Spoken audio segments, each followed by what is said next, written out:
Assalamualaikum warahmatullahi wabarakatuh. Apa kabar semuanya? Sehat? Alhamdulillah, senang mendengarnya. Saudara, pada hari ini kita kembali untuk mempelajari tentang mata kuliah penulisan populer. Anda sudah siap untuk mengikuti perkuliahan pada hari ini? Siap? Baik. Saudara, penulisan populer ini perlu sekali Anda pelajari ya, Anda pahami.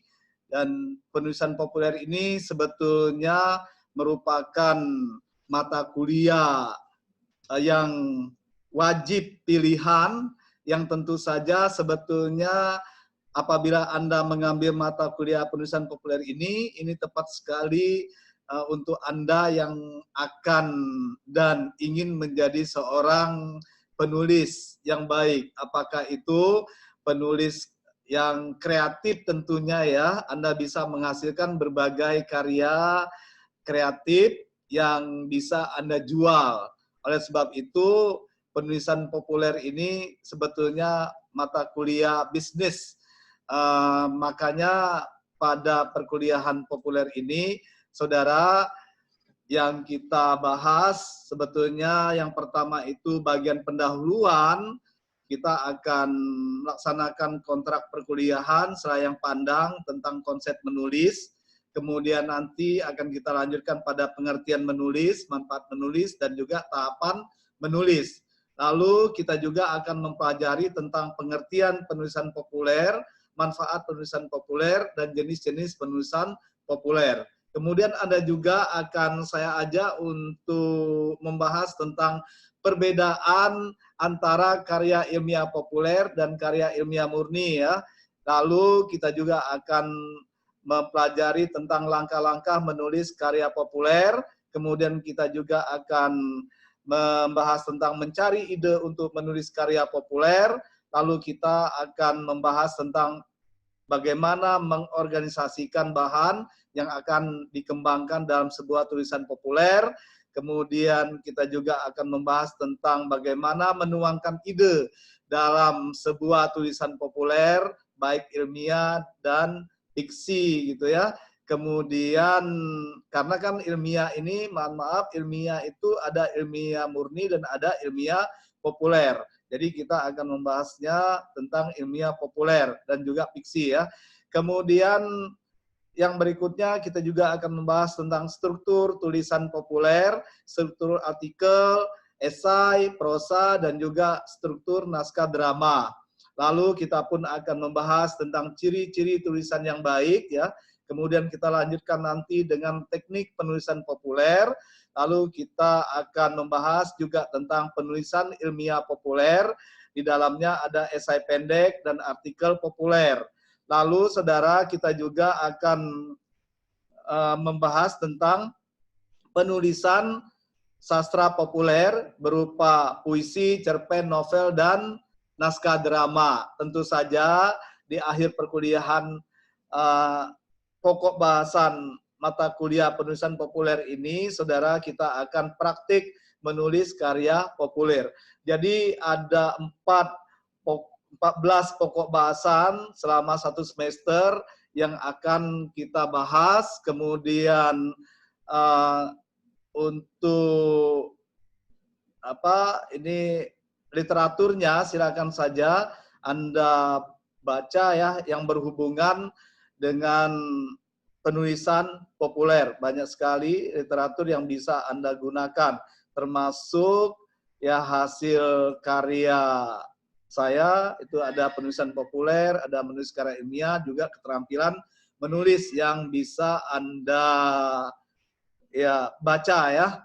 Nah, kemudian saudara, buku-buku yang lainnya yang berhubungan dengan penulisan populer bisa Anda baca juga. Saudara, pada hari ini kita akan membahas lebih fokus lagi kepada tentang pengertian menulis ya terlebih dahulu, kemudian nanti kalau masih ada waktu kita lanjutkan kepada manfaat menulis dan juga tahapan menulis.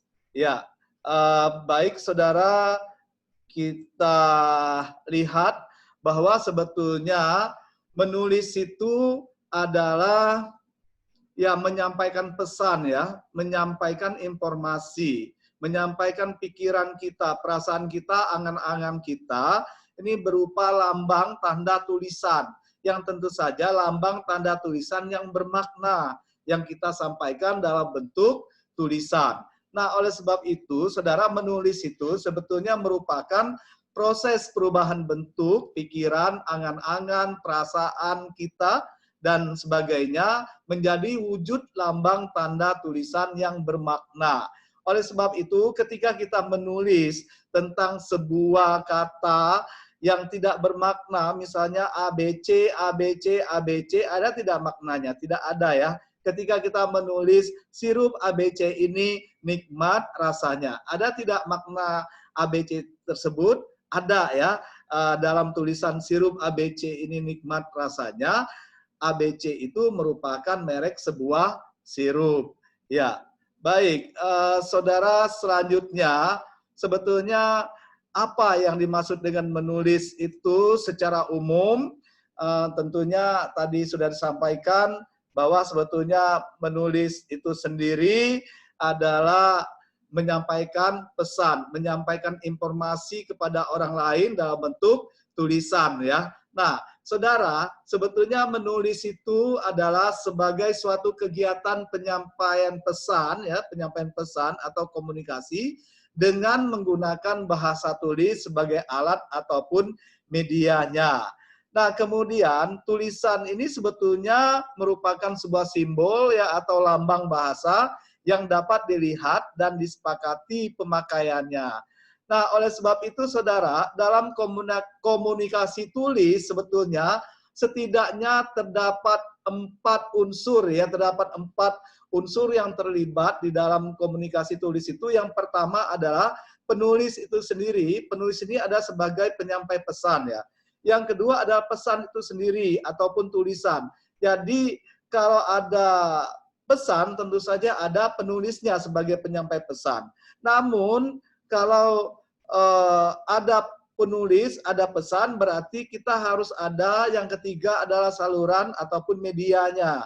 Nah, saluran media inilah sebagai tempat kita menulis dan menyampaikan pesan kita.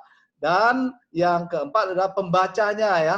Nah, di dalam saluran ataupun media ini bisa saja media elektronik yang Anda gunakan, media cetak yang bisa Anda gunakan, misalnya ya, berbagai media. Apalagi sekarang ini media sosial itu sangat laris manis ya, dalam hal untuk memberikan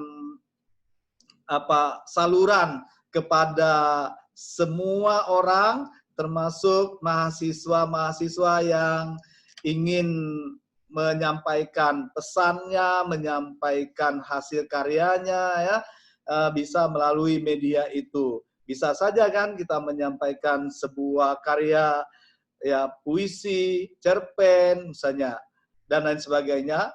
Nah, tadi dikatakan bahwa yang berikutnya itu dari 4 unsur yang terlibat dalam komunikasi tulis ini ada pembacanya juga. Pembaca ini sebetulnya sebagai penerima pesannya. Oleh sebab itu pembaca ini penting juga ya di dalam komunikasi tulis. Kalau sudah ada tulisannya, sudah ada salurannya, apalagi penulisnya sudah siap dengan hasil tulisannya, berarti tinggal pembacanya, penerima pesannya yang harus ada begitu. Kalau tidak ada kan mubazir ya. Nah, saudara, apa sebetulnya manfaat menulis itu sendiri? Saudara, ketika kita menulis sebetulnya banyak sekali manfaat yang bisa kita peroleh. Menulis ini tadi kan kata saya menyampaikan pesan ya, menyampaikan informasi kepada orang lain dalam bentuk tulisan. Berarti kalau demikian manfaat menulis ini bisa saja yang pertama itu untuk peningkatan kecerdasan. Bagaimana tidak cerdas kita ya, ketika kita menulis tentunya kita akan mencari ide-ide gagasan dari sumber-sumber bacaan ya, dari hasil menyimak kita, dari hasil melihat keadaan di sekeliling kita, sehingga kita itu memiliki banyak wawasan dan dengan demikian kita akan menjadi orang yang cerdas ya. Kemudian yang kedua, manfaat menulis itu adalah sebagai pengembangan daya inisiatif dan kreativitas kita ya. Nah, dengan demikian seorang penulis tentu saja ingin memiliki inovasi, kreativitas yang yang biasanya itu dilakukan oleh orang yang biasa-biasa saja, dia ingin menjadikan suatu tulisannya yang luar biasa, begitu, yang tidak biasa dilakukan oleh orang lain. Oleh sebab itu, perlu sekali inisiatif mereka, kreativitas mereka untuk menulis berbagai hal yang belum pernah dilakukan oleh orang lain. Nah, oleh sebab itu, manfaat menulis bisa menjadi sebagai pengembangan daya inisiatif dan daya kreativitas seseorang. Kemudian manfaat menulis yang lain adalah sebagai penumbuhan keberanian. Nah, manfaat yang ketiga ini sebagai penumbuhan keberanian seseorang ya, apabila dia sering menulis, tentu saja dia akan berani mengemukakan pendapatnya, mengemukakan ide-ide gagasannya yang tadinya ketika dilisankan dia kurang berani. Namun kalau ditulis dia memiliki keberanian untuk mengemukakan gagasan, ide-ide, pendapat itu ya, dan bahkan apa yang dibacanya, apa yang disimaknya, setelah dievaluasinya, setelah disaringnya, kemudian setelah ya dikaji, dianalisis olehnya bahwa tulisan itu memang sangat bagus sampaikan pada orang lain, dia dengan sendirinya memiliki keberanian untuk menulis hal tersebut. Oleh sebab itu, manfaat menulis bisa sebagai penumbuhan keberanian seseorang. Lalu, saudara, manfaat penulis yang lainnya adalah sebagai pendorong kita untuk memiliki kemampuan mengumpulkan informasi, ya, termasuk memiliki pendorong kemauan kita ya untuk mengumpulkan informasi. Ya, tentu saja ya kita ketika menulis pasti ingin mendapatkan sumber-sumber yang objektif, sumber-sumber yang dapat dipertanggungjawabkan, misalnya bukan ya apa namanya itu ya, bukan fiktif begitu. Oleh sebab itu, saudara, Anda bisa membuat sebuah tulisan yang berdasarkan apa yang Anda lihat, apa yang Anda baca, apa yang Anda dengar, namun perlu Anda saring informasi itu. Oleh sebab itu, manfaat menulis bisa saja sebagai pendorong kemampuan Anda untuk mengumpulkan informasi tersebut ya. Dengan demikian, Anda mampu untuk mengidentifikasikannya, menyaringnya, kemudian Anda menganalisisnya, serta menulisnya dengan baik. Nah, saudara, tentu saja Anda harus memahami pula di dalam menulis ini, bahwa menulis itu tidak seperti membalikan kedua telapak tangan. Ya, ingat bahwa menulis tidak seperti membalikan kedua telapak tangan kita. Karena menulis itu adalah sebagai proses. Berarti menulis itu, saudara, memiliki tahapan-tahapan ya. Nah, sebagai proses menulis seringkali itu merupakan serangkaian aktivitas yang terjadi dan tentu saja melibatkan beberapa tahap. Makanya ada tahapan-tahapan di dalam menulis itu. Yang pertama itu tahap pra-penulisan. Nah, tahap pra-penulisan ini adalah tahap persiapan kita dalam menulis. Apalagi kalau kita mau menulis kreatif, karena akan kita jadikan sebagai bahan yang bisa kita jual ya, itu seperti di koran, majalah misalnya, dan lain sebagainya. Karena ini sifatnya ya bisnis atau bisa dijadikan ya sebagai pekerjaan Anda sebagai seorang penulis. Setelah Anda melakukan tahap pra-penulisan, tahap persiapan ini, Anda juga bisa melanjutkan ke tahap penulisan. Jadi pada tahap berikutnya, Anda juga harus melakukan tahap pasca penulisan ya. Jadi ada 3 tahap sebetulnya di dalam menulis ini. Yang pertama tahap pra-penulisan atau persiapan, yang kedua tahap penulisan, saudara, Anda menulis apa yang sudah Anda buat dalam kerangka karangan Anda. Kemudian tahap pasca penulisan ini, apabila tulisan itu sudah selesai, Anda harus ya melakukan revisi ataupun Anda bisa menyuntingnya ya, sehingga Anda setelah selesai penyuntingan Anda bisa mempublikasikannya. Nah, saudara, kita lihat bahwa di dalam tahap pra penulisan ini yang harus Anda lakukan adalah yang pertama menentukan topik. Jadi silakan tentukan saja topik. Ingat bahwa topik itu adalah hal yang akan Anda kembangkan dalam tulisan Anda. Jadi beda dengan tema ya. Kalau tema itu hal yang mendasari tulisan kita atau hal yang mendasari karangan kita. Sedangkan topik adalah hal yang kita kembangkan dalam karangan kita ataupun tulisan kita ya. Kemudian yang kedua, Anda harus mempertimbangkan maksud atau tujuan penulisan itu. Apa sebetulnya maksud dan tujuan penulisan itu? Untuk apa Anda menulis itu ya? Bisa Anda sampaikan pada tahap pra penulisan. Lalu Anda juga harus memperhatikan sasaran karangan ataupun pembaca. Jadi di sini siapa pembacanya, siapa sasarannya, maksudnya ya. Sasarannya bisa jadi untuk anak-anak, remaja, dewasa, ataupun orang tua. Atau untuk anak-anak sekolah, misalnya siswa, untuk anak-anak perguruan tinggi, mahasiswa misalnya. Atau untuk umum, ya silakan saja untuk siswa, mahasiswa, atau untuk umum misalnya ya. Nah kemudian Anda juga pada tahap pra penulisan ini harus mengumpulkan informasi pendukung ya. Nah, informasi pendukung inilah sebetulnya sebagai bahan kita untuk menulis karangan kita atau untuk menulis tulisan kita. Lalu setelah kita peroleh informasi pendukung tadi itu, kita harus mampu mengorganisasikan ide dan informasi yang sudah kita kumpulkan. Nah, saudara, selanjutnya baru kita lakukan tahap penulisan. Jadi tadi pada tahap pada tahap pra penulisan kita tadi sudah mengorganisasikan ide ya, kita buat dalam bentuk kerangka karangan.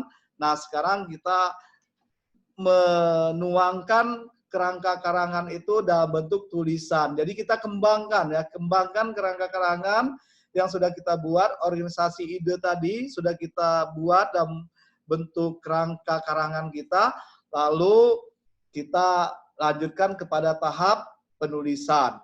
Saudara, pada tahap penulisan ini sebetulnya struktur karangan yang harus ada, ini paling tidak ada 3 bagian ya. Yang pertama bagian awal, kedua bagian isi, dan ketiga bagian akhir dari tulisan tersebut atau karangan tersebut. Awal karangan itu sebetulnya berfungsi untuk memperkenalkan dan sekaligus menggiring pembaca terhadap pokok tulisan kita. Jadi kita itu harus mampu untuk menggiring pembaca itu agar mau membaca tulisan kita berikutnya ya, maksudnya itu tulisan kita kepada bagian isinya itu, karena kan sebetulnya di bagian isi itu sangat penting diketahui oleh si pembaca. Makanya di bagian awal itu harus betul-betul mampu mempengaruhi si pembaca ya. Oleh sebab itu perkenalkan topik yang akan kita bahas di sana dan apa tujuannya sehingga mereka akan tertarik begitu untuk mengikuti ya karangan, apa maksud saya, untuk mengikuti apa yang kita bahas selanjutnya. Saudara, pada isi karangan sebetulnya di dalam isi karangan itu kita itu menyajikan bahasan topik atau ide utama karangan ya. Berikut hal yang memperjelas atau mendukung ide tersebut seperti contoh misalnya ya, ilustrasi, informasi, bukti ataupun alasan. Nah, ini perlu kita sampaikan di dalam sebuah tulisan kita ya. Makanya ketika kita membuat karangan, isi karangan itu harus mampu membahas topik yang sudah kita sampaikan pada bagian awal karangan ataupun tulisan kita. Saudara, pada akhir karangan itu kan ada awal, ada isi, ada akhir kan tadi. Pada akhir karangan ini sebetulnya berfungsi untuk mengembalikan pembaca pada ide-ide inti karangan melalui perangkuman ataupun penekanan ide-ide penting. Jadi ketika kita sudah membuat sebuah simpulan di akhir karangan kita, sebetulnya kita itu mengembalikan pembaca pada ide-ide inti kita yang kita sampaikan pada bagian isi karangan kita. Kita buat menjadi sebuah rangkuman ataupun penekanan ide-ide penting. Namun harus menggunakan bahasa kita sendiri ya, bukan copy paste. Nah, saudara, selanjutnya adalah tahap pasca penulisan. Tahap ini sebetulnya merupakan tahap penghalusan dan penyempurnaan buram atau konsep yang kita hasilkan ya. Jadi ketika kita sudah selesai menulis, kita akan lanjutkan, sebetulnya belum berhenti apa yang kita lakukan, tapi kita akan melanjutkan kegiatan kita pada tahap pasca penulisan. Pada tahap ini sebetulnya tahap penyempurnaan konsep kita ya, sehingga konsep tulisan kita itu menjadi lebih baik, lebih menarik, dan banyak yang membacanya nantinya. Apalagi kita menulis ya tulisan yang populer. Nah, tulisan kreatif ya, tulisan kreatif ini tentu saja banyak pembacanya, bukan hanya 1-2 golongan saja atau ini kelompok-kelompok tertentu saja, tetapi semua sifatnya umum ya. Nah, oleh sebab itu pada tahap pasca penulisan ini kegiatannya terdiri atas penyuntingan dan perbaikan atau revisi dari tulisan yang sudah kita selesaikan tadi. Saudara, pada tahap penyuntingan sebetulnya yang kita lakukan adalah pemeriksaan dan perbaikan unsur mekanik karangan ya, seperti ejaan, punktuasi, misalnya diksi, pengkalimatan, pengaliniaan, gaya bahasa ya. Juga kita lakukan pencatatan kepustakaan dan kompetensi penulisan lainnya. Ini harus kita sunting ya. Apabila misalnya ejaannya kurang tepat, karena di dalam sebuah kalimat, di awal kalimat harus didahului oleh huruf kapital misalnya. Nah, sementara dalam tulisan kita huruf kecil. Nah, berarti kita ya perbaiki huruf awalnya huruf kapital. Kemudian diakhiri sebuah kalimat itu di akhir sebuah kalimat harus dibubuhi tanda titik. Nah, itu belum ada tanda titiknya, berarti kita berikan tanda titik misalnya ya. Nah, saudara, revisi atau perbaikan itu sebetulnya lebih mengarahkan pada pemeriksaan dan perbaikan karangan kita ya. Aduh, batuk ya, sampai batuk. Mohon maaf ya. Nah, baik saudara, kita lanjutkan sampai batuk ini saking semangatnya ya. Bagaimana sebetulnya langkah-langkah kita di dalam penyuntingan dan perbaikan karangan kita? Jadi, hal yang kita lakukan sebetulnya, saudara, coba kita baca keseluruhan karangan kita. Lalu kita tandai hal-hal yang perlu kita perbaiki ya, atau memberikan catatan bila ada hal-hal yang harus kita ganti, kita tambah atau kita sempurnakan ya. Juga kita harus melakukan perbaikan sesuai dengan temuan saat kita melakukan penyuntingan tadi itu. Nah, ini penting kita lakukan, apalagi kalau Anda memiliki laptop ya, itu akan lebih mudah Anda kerjakan. Jadi ketika Anda buka ini hasil karangan Anda tinggal memperbaiki langsung apabila ada hal-hal yang perlu Anda sunting begitu ya. Nah, kemudian saudara, saya kira itu yang dapat saya sampaikan pada pembahasan tentang tentang penulisan populer ini, yaitu tentang pengertian menulis tentunya, kemudian manfaat menulis, juga tentang tahapan menulis ataupun menulis sebagai proses.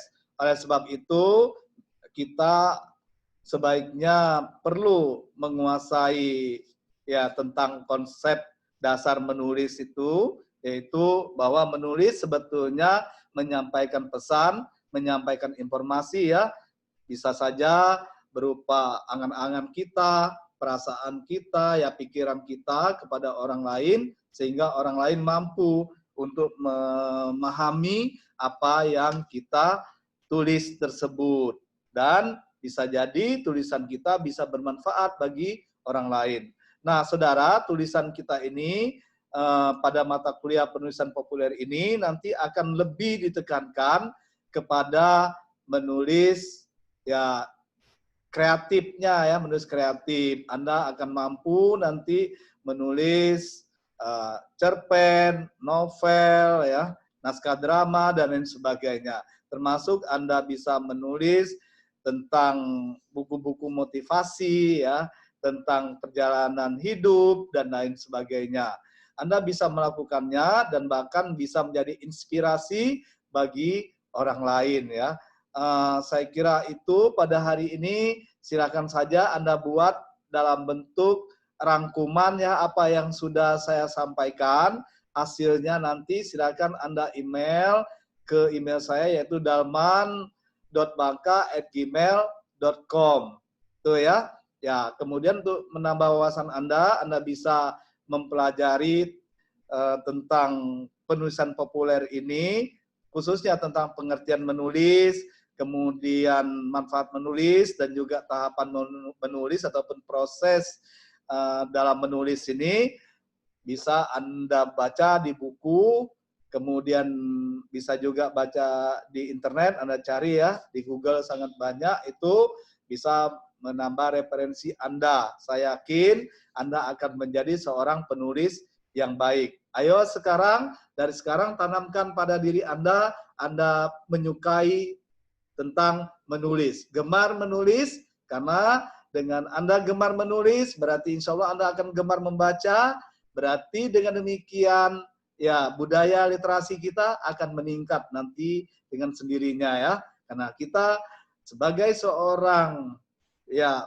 mahasiswa, tentu saja budaya literasi itu harus tinggi, ya. Jadi budaya literasi ini, saudara, akan membuat Anda menjadi seorang pembaca yang baik dan juga sekaligus menjadi penulis yang baik. Sehingga nanti sebetulnya Anda akan mampu baik itu berbicara, kemudian menulis, ya.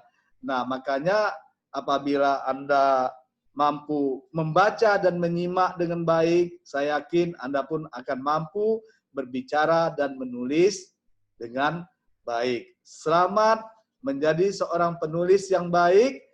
Perbanyakkan ide kreatif Anda, tulislah tulisan kreatif yang bisa Anda hasilkan untuk, ya, sebagai kreativitas dalam kehidupan sehari-hari Anda. Selamat belajar, selamat berjuang. Insya Allah Anda pasti bisa. Saya akhiri. Wassalamualaikum warahmatullahi wabarakatuh.